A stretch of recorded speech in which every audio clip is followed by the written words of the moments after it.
Okay, well, guess we can't go live because Michelle has anti-post me settings. I guess so.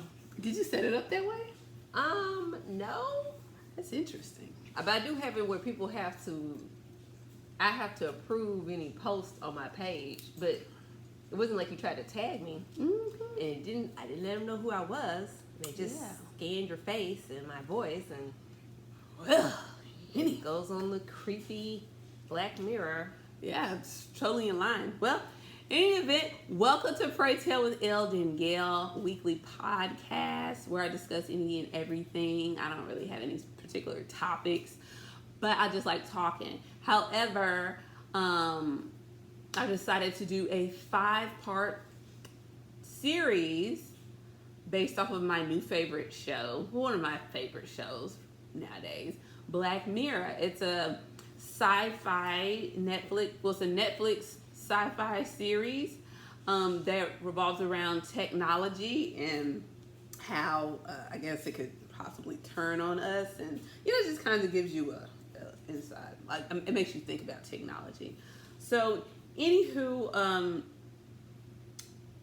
right now we're going to be discussing season 1 episode 3, and the title of that episode is The Entire History of You. Just to give you a brief summary of what the episode is about. In the near future, everyone has access to a memory implant called the Grain. It's put behind your ear that records everything you do, see, and hear. You don't need to forget anything ever again, but is that always a good thing? So anywho, Michelle, my co-host, anything you want to say? Shut yourself out? No? All right, well, we'll jump right into it. So, just to give y'all like a non-brief, Oh, sorry. give y'all a non-brief summary of the thing. Spoiler alerts. So the story revolves around a character named Liam who is married to Fee. And Liam, he's an attorney, and he has some jealousy, insecurity issues.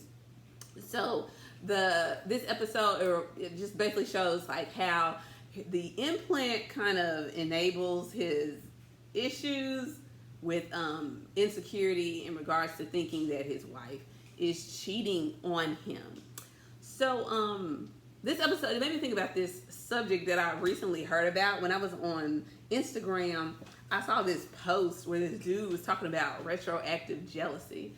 I was like, what the heck is that? Like he was talking about like it's a disease. You know, like on the things that be like, look, I know restless leg syndrome is an actual thing, but you know, like people always try to make their personality disorders like a syndrome. Mm-hmm. When it's just you're just jealous.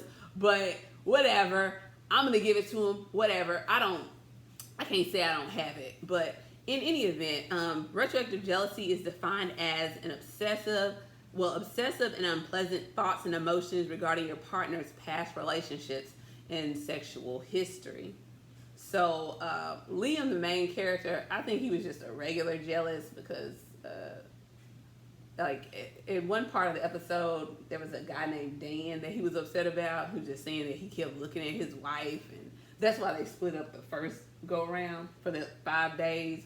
That's what in those 5 days she slept with the other dude. Yeah. Okay, well, what I felt about it was like at the beginning I was thinking he's just being irrational, being jealous, being insecure, but at the end he turned to a point where, oh, I guess you had a basis for all of this because your creepy suspicions were accurate.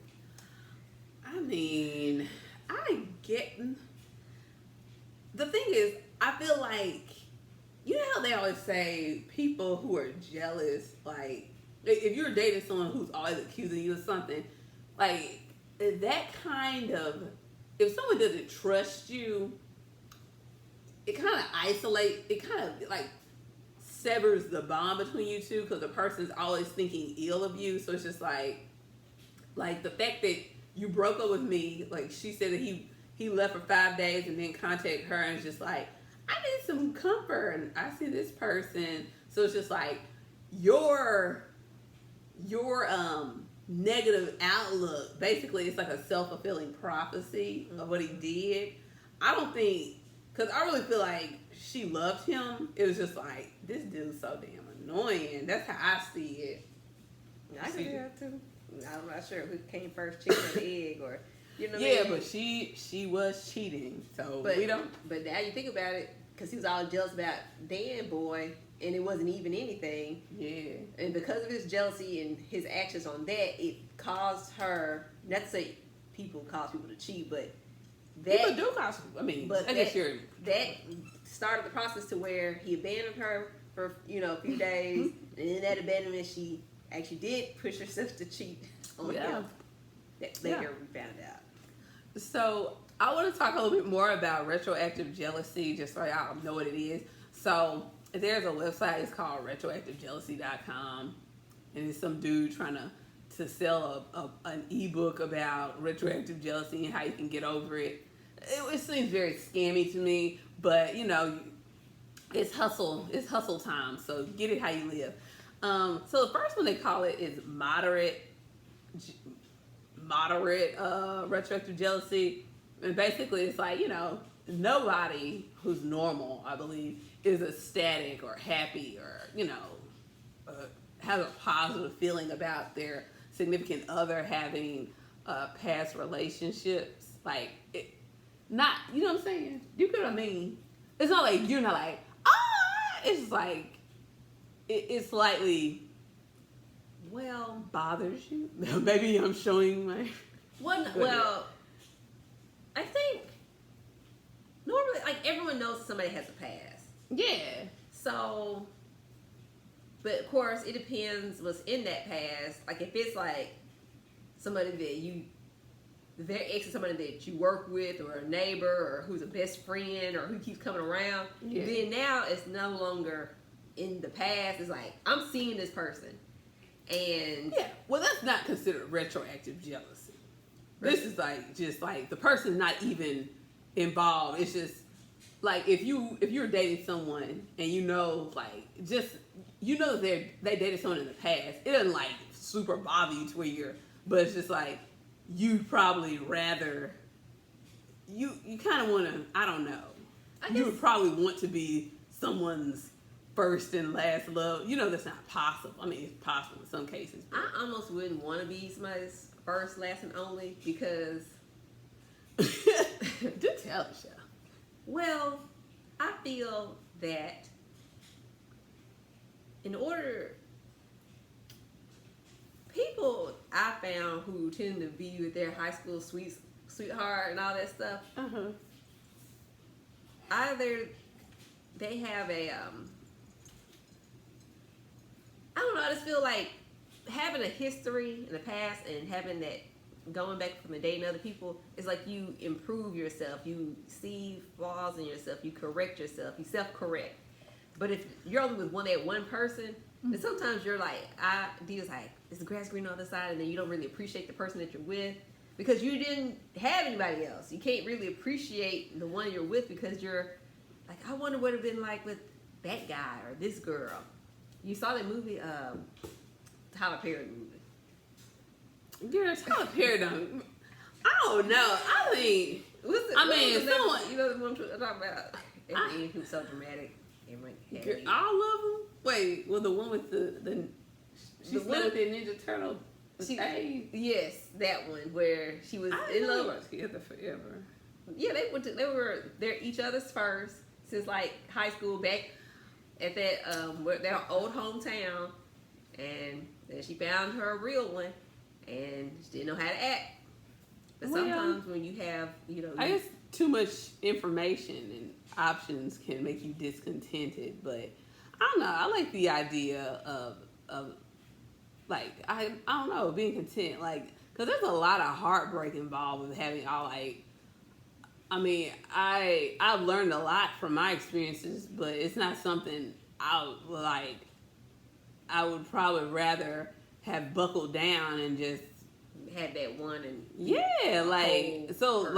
instead of having like pieces of you. yeah, fragmented and have these being jaded and everything like that. So, because your past relationships, they do carry into your present relationships. While it may not necessarily be in like the person still around, but the things that they've done to you, you will be looking at your current person being like, oh well, you're a Scorpio. I know about those Scorpio. You know what I'm saying? Like making comments like that just because basing it off your past relationships. But if you have nothing to go on, you come in and you're like, hey, this is what's up. So that's moderate. It's normal. You're not ecstatic like I just love that you had all these experiences. The next one is a type of retroactive jealousy. Is called value based. And that's where you're concerned that your significant other's past relationships or sexual history says something about your partner's values, thus raising concerns about their suitability for a long-term relationship with you. So with that one, I don't necessarily think it's that's not a bad thing, you know what I'm saying? Because values are important. So like if you were to find out that your significant other was a porn star, you know what I'm saying? Like, the value of that person would go down.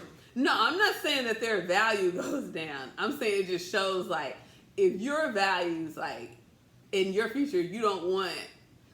Of course, it's like, you can't hold... Because I'm not going to sit here and say that your value goes up or down with your sexual partners, because I don't believe that. But I'm saying, like, if your value... Like, you're someone and... you value, what do you call it? Non-promiscuity. I don't know the opposite of that. But, like, I don't know the proper term, but let's just say non-promiscuity. And you find out chastity. And you find out that your partner, was getting paid to have sex with people that they didn't know. Like, it would be like, like, it raises questions like, wow, you may not necessarily like, oh, like, if you were just doing it for money, what will you do for money later on in the future? Like, if you just look at sex that way, like, you could just be having sex with anyone. Like, you don't care. So it's like, it makes you question them and what they'll do in the future. Some people have problems with, like, their partners. It's not necessarily, like, if they found out their significant other cheated on their other, like, the person that they were with before. So it's like, if you cheated on them, you cheat on me. Like, and sometimes, sometimes like to ask like, what a person will do in the future is ask them what they have done. Mm-hmm. And so that's kind of like the same thought process of it, because when you ask somebody, not to say your past or anything, but it's kind of, it shows like your behavior. When I was interviewing for a job and stuff, they did that's how they interviewed. It wasn't like, so what would you do if you found, that you were overpaid or something, and then of course she was like, oh, I would report that right away, da da da. Yeah. Instead, they asked, give an example in the past where you were honest about something at your job. And so you had to really think back to, Right. Yeah, that was when I interviewed with the government. Folks that won't let us do this live. So, but from that same website I was talking about, retroactive jealousy, it made a good point about that. It said that it's unrealistic to expect a person to share all of your values all of the time.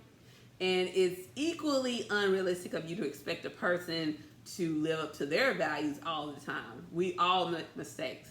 So unless you're just the infallible Lord Jesus Christ, who actually forgives us for all of our sins, you know what I'm saying? You can't sit there and be like, you can be like, I don't want to do this with you. That's your choice.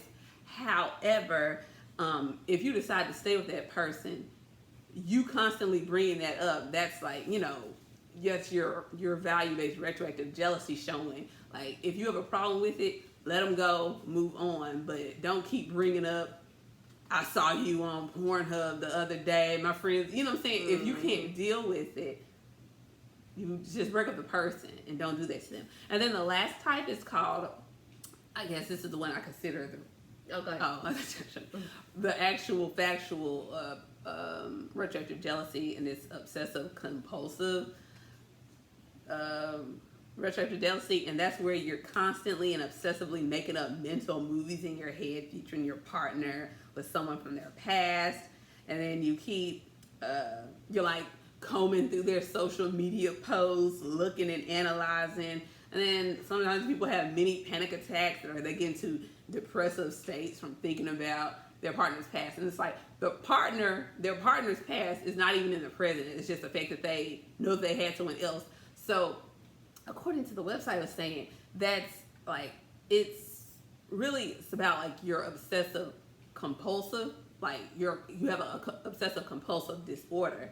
And so probably in all areas of your life, you're that way. And so you can kind of see that with Liam. I feel like that's the type of jealousy he had, because I like how they said that the grain basically enabled his already obsessive insecurities. So he kept going back and like replaying, like even his analysis, like zooming in and everything. So for him having a grain, it wasn't positive. Like he was just going back and looking at negative memories and all that junk. So I just kind of want to talk about how technology's role in enabling retroactive jealousy, and probably even jealousy nowadays. Yeah. So Facebook stalking. Oh yes, which I am a professional at. I have partaken in Facebook stalking. You know what's funny? I do like to Facebook stalk, but I don't understand why I don't do this. I mean, nah, I probably, yeah, I did it last go around, but like I don't really want to stalk my exes, well, my significant other's social media, because I'm enjoying how it is, and so I don't want to find anything that would set me off. Mm-hmm. But when you get like some sneaking suspicion, it's like, let me go check something out. It's confirmation for you. Yeah. Sometimes, like, if you're happy and everything, and if you're looking for something, you'll find it. And like for Liam in the show, I'm not sure necessarily if he was happy or not, but I think if he would have just let things go, he probably would have went on, like something, and kind of just let it go and just kept going. But this situation, this dinner that they had, and it just started the ball rolling. Yeah, that what was that dude named Jonas? He really didn't help the situation with that conversation about looking at old redos. And a redo is where they go back on the screen, like they pull out their memory and they can go back and look. So basically, you can have sex tapes of, I guess, your experiences with your exes. Not that, which I guess makes you probably want to be careful who you sleep with, because they can just pop it up on the screen at any time and replay it. Yeah, but so technology's role in enabling retroactive jealousy and just jealousy in general. We can go through people's social media. So I think it's interesting. Like, you have like some people that don't have social media. It's like, I ain't got that, but it's like you got the right idea, so no one can get off the ground, post anything right. Then Facebook is always snitching on you and forcing you to remember, suggesting friendships. So it's just like, cause I'm gonna give out an example. This was funny. So there's this guy that I met at work, and so I was like, let me look this person up. So I looked up his name, and I saw that he was we had a mutual friend. So I go to his page, and I see that he posted on another friend's page. And so I texted that friend. I was like, what you know about him? He was like, how you know? And it was just like, I see that he wrote on your wall, like Facebook told me. And this is not me stalking. They're not even friends anymore. Facebook just told me that he wrote on your wall in August 2016, happy birthday. And so it's like, so you know him? It's like, I'm not even friends with this person anymore. So Facebook basically, it wants you to stalk. Like, it wants you to make connections. And I think it's kind of, I don't know. That's interesting. And then also text messages. Like, in the past, people were just on the phone. But now, like, a lot of our conversations are via text. Mm-hmm. So if you want to see what someone's doing, you just got to get a hold of their phone. Like, oh yeah, calls, you could be calling for any reason. But a text message, it just lays it all out there for you. The whole conversation. Mm-hmm. So, that brings up this question. I wish we were live, but whatever. Do you or should you erase memories of your ex from your social media to curb, I guess, well, basically, do you think that you should? I used to put stuff up with exes and everything while I was currently in that relationship. Mm-hmm. I had posts, pictures and everything, but I stopped doing that. So if I'm in a relationship with you, I just don't put anything up because you just don't. I don't want to ruin a good thing, and then people draw scissors and stuff. Unless you're my husband, which no one has made it to a husband, mm-hmm. then I just don't. So for me, making that decision, I don't have anything up to take down because I don't want to block future relationships because they probably think, oh, she's stuck with this dude, or I'm now getting to a point, not now, but I've now got to a point to where I just don't even put out stuff about my relationship if I'm in one.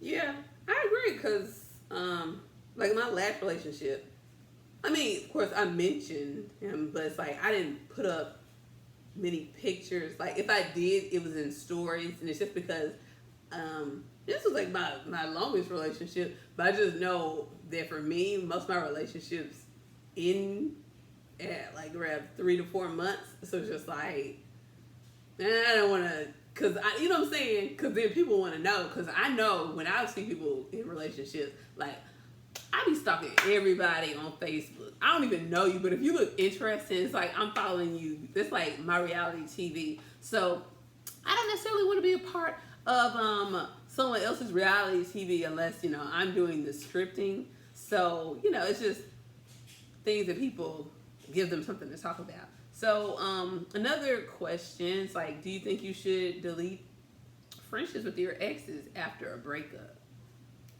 I have not, but I can see how it's beneficial because, especially like right after the breakup, you can find yourself on that person's page, mm-hmm. and you are basically obsessing about what went wrong, who were they with, if they're with somebody, were they with that person while y'all were talking. Yeah. So it can lead to obsessive compulsive behavior. Yeah. Still being friends. Mm-hmm. At the same time, I'm friends with my exes on the page. I don't delete anybody for the most part. Like I have the same phone number that I've had since college, freshman year in college, and on that phone I have everybody's phone numbers. Like I don't go through that whole purging, cleansing thing. So that may be a problem that I have, but you're a deleter, so you may feel different. I'm a deleter. For me, like if it was a contentious breakup, I'll delete you. But like, it's just like if we weren't really friends or didn't have like a connection like that, I don't want to see you. Honestly, like you know what I'm saying? We broke up. Let's just break it all up. Let's not bring it to the point where it's like we're trying to get back. You know what I'm saying? Just because it's easier to go back to what you already had. It's like comfortable or whatever. But for me, it's like, I'll delete your number out my phone because I'm not going to call you. Like, I don't.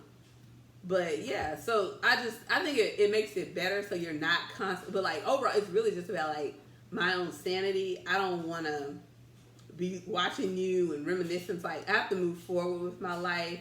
And better things are coming. But if I'm like stuck in the past, like Liam, going back on the grain, rehashing things.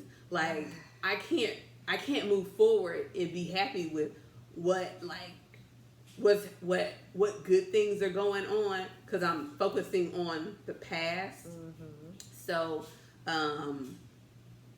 like for me, like I may keep like some pictures I'll keep up, but it's like if I really ain't studying you, and if I don't look too good in pictures, you're gonna be deleted off my page because I don't want people coming and thinking like, who is this? And you know, like if they're dating someone, I don't want them to come back I don't want to be a person that helps someone else to be obsessive as well. So I feel like me deleting is like it's helpful to whatever female in the future comes along to where she's not like, oh, these two friends of her and they're like constantly on your page and harassing you, like, because that's something that I haven't experienced, but like I have a friend who's experienced. It's just like, you know, if you broke up, it's because it was broken. So move on, let them do their thing. Like God has something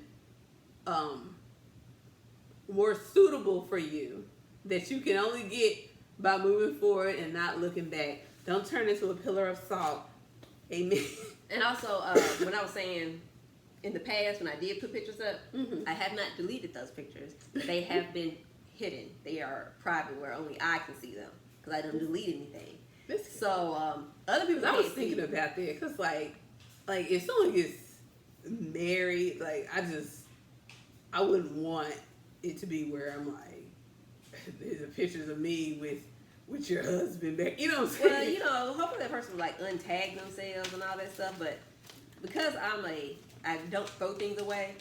My exes, the ones when back in the day when I was putting pictures up, they're up there, but they are probably, if I had albums and stuff, they're like hidden, so no one to see them.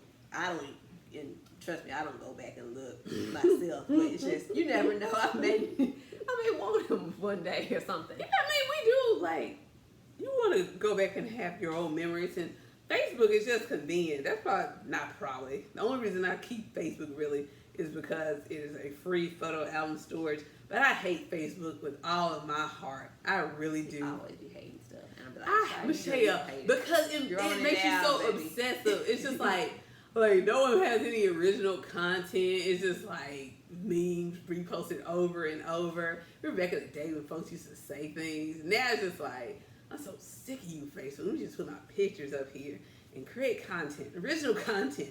Yes. I'm throwback Facebook for you guys. Follow me, share. Oh, well, yeah, you can share this, but it's not live. Anywho, on to the next topic, sneaking suspicions and micro cheating. Now, while Liam isn't necessarily a good example for this topic, Liam and Fee, because she was outright cheating, and he's just like insecure and obsessive, it does, make me think about micro cheating and sneaking suspicions. So micro cheating is another thing. I just feel like it's regular cheating, but it's defined as a set of behaviors that flirt with the line between faithfulness and unfaithfulness. So an example would be Tinder swiping for fun. How do you feel that like if you find that your significant other had a Tinder profile?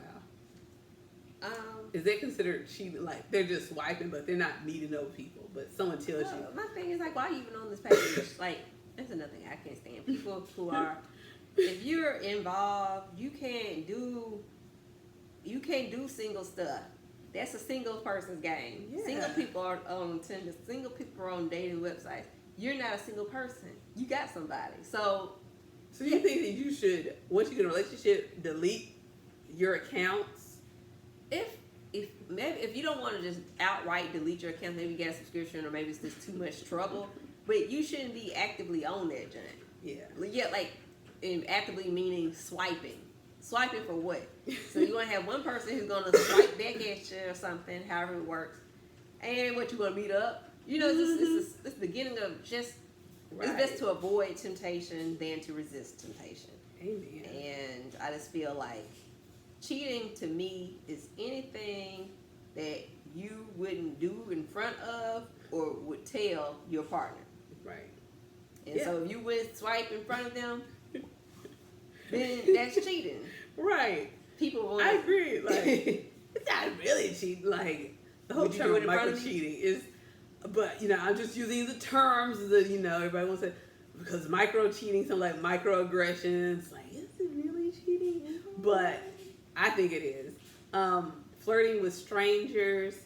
I can see now that.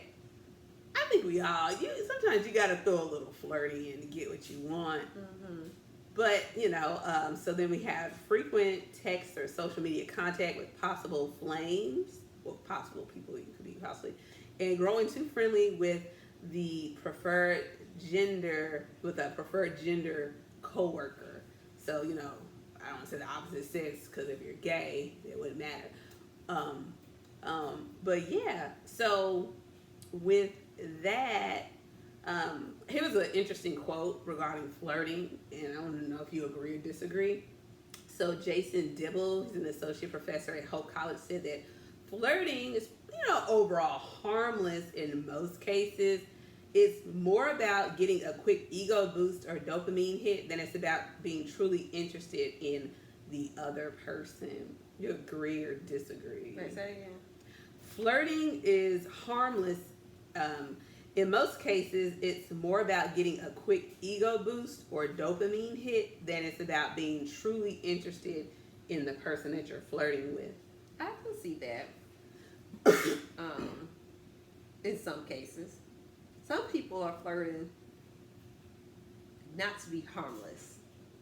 The flirt is being thrown out there for somebody to bite, like it's a bait. Like it's a little flirty. So if you don't get hooked on it or something like that, or if you don't catch it, then it's like, oh, I was just being nice. I was just being friendly. Yeah. But if you throw out the comment, hey, pretty lady, and she's like, hey, handsome, and then they can start a conversation Right. to where I just you get numbers and stuff. Yeah, sometimes I think people throw out these little flirty passes and just waiting for somebody to bite, like fish on a hook. And I'm like, even if you're just doing it for your ego boost, like the fact that you have to do that to boost your ego, it means that you probably have like a deficit. Some like get your ego boost from your significant other, and like if they're not doing it for you, y'all need to discuss it or break up. If you're just dating or something. But I feel like that's what always starts things off. Like it's the little foxes that spoil the vine. So it's like you just doing that. If you want an ego boost, you could definitely get an ego boost by talking to like the person. If they're actually interested in you, they could be like, hey, I'm interested, like you said. And then it's like, oh, you have a whole separate relationship going on, and what your boyfriend or your girlfriend or your spouse don't do for you, this person does, because it's like you're new to them, and then you wind up ruining things. So I don't like that. I don't like that at all. I think micro cheating is basically cheating. If you don't if you're going to be in a relationship, I feel like these are things that need to be discussed up front. Like, I guess, how you feel about certain things. And it's not just something you talk about once and then it's over. But it's like, bring up every time something happens that bothers you. And I feel like micro cheating rarely just pops off just cheating. It starts somewhere. Oh, yeah. Something micro. Oh, yeah. It starts as a micro cheat. Yeah, like a big cheat starts as a micro. Yeah, like people are already like, when you sleep with somebody, but sometimes that not really are people who are in a relationship is just jumping to, they see somebody and sleeping with them. Mm-hmm. Something micro happened. Something like he liked a post. Mm-hmm. He heart-faced the Instagram post, and then you text. It starts somewhere. Mm-hmm. Maybe at the office, you brush up against him and he brush up. It's like it's all micro. Everything starts off small. A little flirting, a little batting of the eyes, a little giggle here and there. And what was that? Swiping on the post and stuff. It starts somewhere. You're right. And it just leads to that big cheat thing. So, sometimes people can keep the boundaries up and it'd be nothing more. But sometimes I feel like it just depends on that one. It could be you. You could probably do this with one person, but you can't do it with all. It's somebody else. Yeah. It'll just mess you Or over. take you to the next level. Everyone got a David. And so also talk about sneaking suspicions. So, you know, Liam, he felt like by going back on the grain, he was looking at, like, zooming in on his wife's body language and how she was clamming up, like, and a lot of communication is nonverbal. So, and also if you're married to someone, you notice things like that.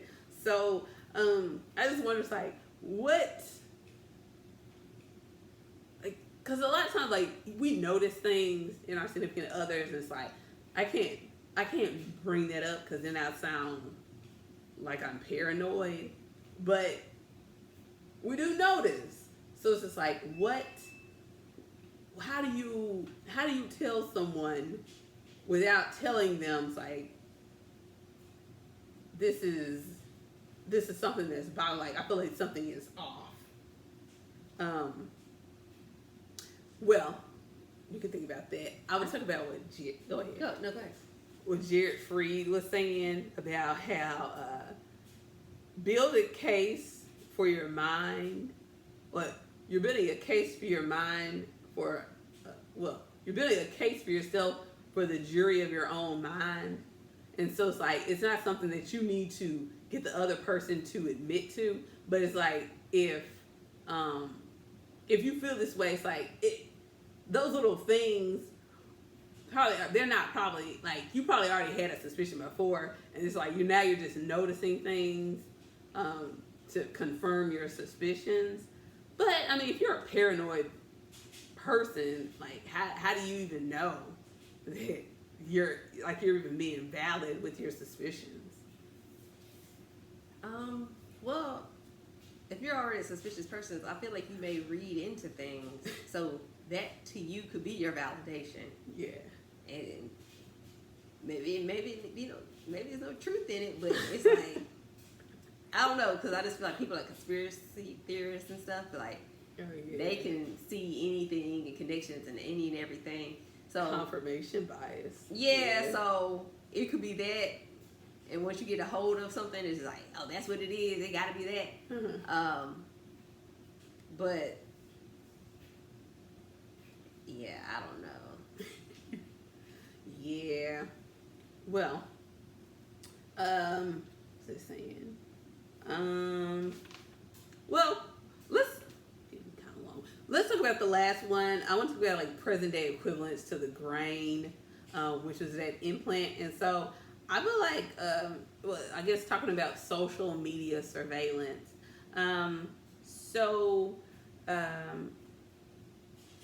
Technology as we know it hasn't really advanced to the point where we can record our memories in our minds and replay them on the screen. But I can see how, like, our Facebooks and Instagrams, and in particular, I feel like stories on Facebook and Instagram, and I think they have it on Snapchat too, it's kind of like the equivalent to redos. Mm-hmm. So it's like your little quick snapshots, like, of what's actually going on. And only, like, you can share it, but then it disappears after a while, but you can repost them. So they're, like, just stored there for you. Well, it could get to a point to where those stories are not deleted. You know what I mean? Yeah. Or you can save it and call it like you want to. You can. Like there. Oh, yeah. Yeah, so it's saved in your thing, but everyone can't see it unless you want to repost it or make like it a highlight. Yeah. And so I think it's interesting in the show how the powers that be were checking like redos and memories to see if individual, like, I guess basically it's like surveillance, like Big Brother. So when he had to get on the airplane and they were like, scroll through your redos so we can basically see if you're like a terrorist or something. Well, that's how it is now. Like, and he also, in his job, they were doing this evaluation of him, mm-hmm. and they were like, they're going to check his redos or check his grain to see if there's anything that that they should be concerned Well, about. if he did any major deletions, because you can't delete, but But if you You have do a too lot much of of time gap, they're going to use that. And I feel that Facebook, when it started out, it was something that college students used. But it's gotten so big that, when you're applying for a new job and stuff, you're getting off Facebook. right, Because make everything private, Make not everything- accepting friends. not accepting friendships or anything, you got to like screen your page, or you probably have a page that's purposely for work. You know what I mean? Yeah. Because employers are, before they're hiring you, they are Yeah. looking at your Facebook page and making a judgment call. When before that wasn't the case. Yeah, Like, I showed up to work, you judged me off of work. Maybe Yeah. if I got arrested or something, then that comes to light. right. But Facebook, so yeah, I see us moving towards this where Yeah, it's like, I wonder. I mean, of course, in this show, it wasn't like having a grain wasn't required because that one girl, she didn't have one, but it seems like it was, you were abnormal if you didn't. It's kind of like if someone were to say they don't have social media, like, or was it? What you 'cause- trying to 'cause hide? thing she said, Well, she in order said for her to somebody- get it removed, she had to get it like in China. no, she said that someone stole it out of her head and that they probably sold it to some pervert. who's from Oh, China so to okay, so watch she. her. Yeah. Oh, okay. So this wasn't on her own, but somebody. No, yeah, somebody gouged her and took it out of her head. So she didn't do it intentionally. And then somebody saw it on the black market and everything. Well, that was her assumption. I mean, I guess what other reason would you steal somebody's thing? Like, There are Persian girls. there are perverts. It's like, oh, well, But- I missed that part. So yeah, can you imagine like certain assaults that hey, I don't need to take the person. I can just, some people never mind that. What takes was me she? down- No, that takes me down a different rabbit hole of, shoot, if someone wants to. like, to take your memories and then like they go like blackmail you, like, oh, I'm Yeah. They Post can with you. post some stuff about you, Mhm. make videos of you. Yeah. Or if they assaulted you and want to take the evidence, they can take Oh yeah, delete the evidence. yeah, by gouging it out of you, and then they can replay it all. I'm just thinking about Yeah. this going down a different dark path. But also, just a conclusion. It just made me think about how, like, in this particular episode, how people were so very comfortable with the grain and like sharing their memories so openly. But even how now we're becoming more like open to sharing our lives with complete strangers on social media. Like this? Yeah. Well, because it's convenient or because we get an ego boost or a dopamine hit. And so, like even like we have like the Amazon, like the little stalker, the Alexa and everything, those things that are convenient for us. But like, it was just the government's like, hey, that 1984 that George Orwell was talking about, that seems like the thing to do. But we can't do it like Big Brother's watching you. We gotta make it fun. We gotta get people in like, oh, this is just a way for you to collect your memories, try get a Facebook page. You can store all your pictures on here. And then And it's really just a means for you to stalk me down to my drawers. absolutely, because I feel like Snapchat and all that stuff where they do that whole facial recognition. Oh yeah. I'm sure the CIA, FBI, whoever, they're using it like they're probably like scanning people, like fugitives or whoever's faces on any type of camera. And even on social media. It just, we were trying to record this on Facebook, but it kept noticing Michelle's face and said you want to tag her, and then it would shut it down, and so I couldn't record live. So Michelle has a face that does not belong on the tube. But yeah, it's just like it's recognizing it. And so I was watching a friend with me to. It was a Netflix documentary about the whole Cambridge Analytics thing and how Facebook was, I guess, letting that company use data points about individuals to target them for ads to Set up manipulate. credit cards and Well, not even that, to convince certain people to vote a certain way. oh yeah. So, but even with the credit card ads, but like, what if they were to give the information to another company that uses? Because now there's a thing where, like, it was in some city, I think it was in Detroit somewhere, where people are mad because they didn't want the city to start using like facial recognition to like track people for criminal purposes. So it's like, that's like an invasion of privacy. Like, you don't want everyone knowing exactly where you're going, and they put it out there. It's like, well, we're just trying to keep people safe. And Facebook is like, well, we're just trying to make it more convenient for you so you don't have to tag people. We'll just recognize their faces. But Facebook is getting this information because they're providing a free app.